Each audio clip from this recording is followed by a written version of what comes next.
امریکی ریاست کیلیفورنیا کے شہر لاس اینجلس میں 5 روز قبل لگنے والی آگ پر اب بھی قابو پانے کی کوشش کی جا رہی ہے، جس کے نتیجے میں اب تک 16 افراد ہلاک ہو چکے ہیں۔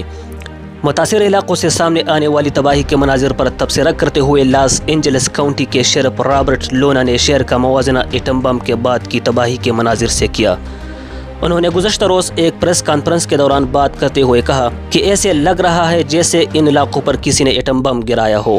خیال رہے کہ اب تک ان علاقوں میں رہنے والے 3 لاکھ افراد کو نقل مکانی کی احکامات جاری کی جا چکے ہیں۔ امریکی ریاست کیلیفورنیا کے شہر لاس اینجلس میں لگنے والی آگ کے نتیجے میں اب تک 16 افراد ہلاک ہو چکے ہیں، اور ریاست کی اتھارٹی کیل فائر کے مطابق اب بھی 6 مقامات پر لگنے والی آگ پر قابو نہیں پایا جا سکا۔ ادارے کے مطابق سب سے بڑی آگ پیلیسیڈز کے علاقے میں لگی ہے، جس نے 21,500 ایکڑ سے زیادہ کی زمین کو اپنے لپیٹ میں لیا، اور اس پر اب تک صرف 8% قابو پایا جا سکا ہے۔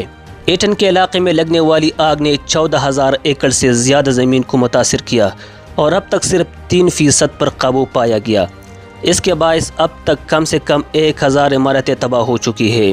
کینٹ میں لگنے والی آگ نے 1,000 ایکڑ کے علاقے کو متاثر کیا، اور اس پر 50% قابو پایا گیا، جبکہ ہرسٹ کے علاقے میں لگنے والی آگ نے 770 ایکڑ کے علاقے کو متاثر کیا، اور اس پر 70% قابو پایا گیا ہے۔ لوڈیا فائر جو لاس اینجلس کے شمالی پہاڑیوں پر لگی ہے نے اب تک 395 ایکڑ کی زمین کو متاثر کیا، اور اس پر تقریباً مکمل طور پر قابو پا لیا گیا ہے۔ تازہ ترین آگ آرچر کے مقام پر جمعے کو لگی، اور اب تک اس نے 19 ایکڑ زمین کو متاثر کیا ہے، اور اس وقت یہ بے قابو ہے۔ کیلیفورنیا کے گورنر گیون نیوسم نے پانی کی قلت کے باعث آگ بجھانے کے عمل میں مشکلات کی اطلاعات کے بعد اس حوالے سے تحقیقات کا حکم دیا ہے۔ نقل مکانی کرنے والوں میں سے ایک کلائمیٹ رپورٹر لوسی شرپ بھی شامل تھی۔ وہ کہتی ہے کہ لاس اینجلس کو ایک دوزخ نما مقام میں تبدیل ہوئی 5 روز گزر چکے ہیں، لیکن میرا گھر اب بھی دہتے انگاروں کا ڈھیر ہے۔ انہوں نے کہا کہ میں اب شہر کے شمال میں ایک علاقے میں اپنی دوست کے گھر پر موجود ہوں، جو پیلیسیڈز جہاں اب تک کسی کی سب سے بڑی آگ لی ہے سے 30 میل کے فاصلے پر ہے۔ میں نے سوچا تھا کہ ہم یہاں محفوظ ہو گئے، لیکن کیونکہ پورے شہر میں اب بھی 6 مقامات پر آگ لگی ہوئی جو پھیل رہی ہے، اس لیے کوئی جگہ بھی محفوظ نہیں ہے۔ ان کا مزید کہنا تھا کہ میں ایسے بہت سے لوگوں کو بھی جانتی ہوں جنہوں نے سوچا تھا کہ انہیں بھی پناہ مل گئی، لیکن انہیں دوبارہ نقل مکانی کرنی پڑی۔ ہمیں اپنے بیگ پیک کر کے دروازے کے پاس رکھنے پڑے تاکہ اگر کوئی نئے احکامات آئے تو ہم 48 گھنٹوں میں دوسری مرتبہ نقل مکانی کر سکیں۔ وہ وہی ہوا جس کا ہمیں ڈر تھا، ہمیں فوری طور پر نقل مکانی کا حکم دیا گیا۔ وہ بتاتی ہے کہ ہم گھبرا گئی اور گاڑیاں سامان سے بھرنے لگے۔ میں نے اب اپنی گاڑی میں ایندھن دیکھا تو وہ کم تھا، اور پھر مجھے اپنے پارٹنر کو ایندھن کی تلاش میں بھیجنا پڑا۔ اسے 4 فیول سٹیشنز کے بعد آخرکار ایندھن مل سکا۔ ان کا مزید کہنا تھا کہ تاہم یہ الارم غلط ثابت ہوا، ایک ایسی غلطی جس نے امریکہ کے دوسرے سب سے بڑے شہر کو ہلا کر رکھ دیا، جو پہلے ہی مشکلات کا شکار تھا۔ کلائمیٹ رپورٹر کے طور پر میں نے سنگین موسمی صورتحال پر رپورٹ کرنے کے عادی ہوں۔ کچھ روز پہلے تک میں مالیبو میں لگنے والی آگ کے باعث نقل مکانی کرنے والوں کا انٹرویو کر رہی تھی۔ اب میں کہانی کی دوسری طرف ہوں۔ وہ بتاتی ہے کہ 2 روز بعد جب ہمیں لوٹ مار کے بارے میں معلوم ہوا جو پیلیسیڈز میں ہو رہی تھی، تو ہم نے سوچا کہ ہمیں واپس جا کر اپنے گھروں کو دیکھنا چاہیے اور کچھ اہم اشیاء اٹھا لینی چاہیے، جیسے فوٹوگرافز، جرنلز اور خاندانی سونا۔ جب ہمیں بدھ کی دوپہر میرے صحافی ہونے کے باعث واپس جانے کا موقع ملا اور ہم اپنے گھر جاتی سڑک کے قریب پہنچے تو اپنے گھر کے سامنے آگ کے شعلے اور فائر انجن دیکھ کر میرا دل ڈوب گیا۔ ان کا مزید کہنا تھا کہ ہم اپنے گھروں کے سامنے سے گزرے تو پورے کے پورے گھر ہی زمین بوس ہو چکے تھے۔ ہم نے اپنی گاڑی پارک کی اور پیچھے کی طرف بھاگے۔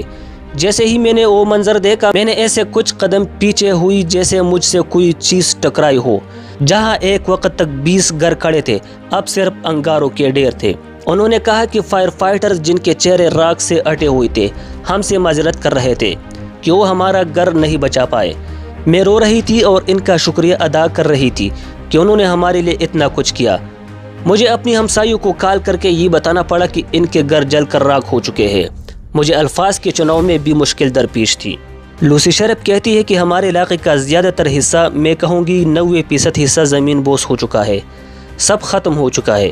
میں اب بھی اس دھچکے سے نمٹنے کی کوشش کر رہی ہوں، اس تباہی سے اور خیال سے کہ میری کمیونٹی نے سب کچھ کھو دیا ہے۔ میں شہر چھوڑنے کا منصوبہ رکھتی ہوں اور اپنے دوستوں کے پاس شمال میں جانے کے بارے میں سوچ رہی ہوں، جہاں تحفظ بھی ہوگا اور آگ بھی نہیں ہوگی۔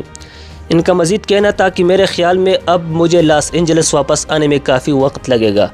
یہ سوچنا بھی مشکل ہے کہ میرے پاس واپس جانے کے لیے کچھ بھی نہیں ہے، نہ کوئی گھر، نہ کوئی لائبریری، نہ سٹور، نہ تھیٹر، نہ کمیونٹی سینٹر، یہ سب ہی ختم ہو چکا ہو۔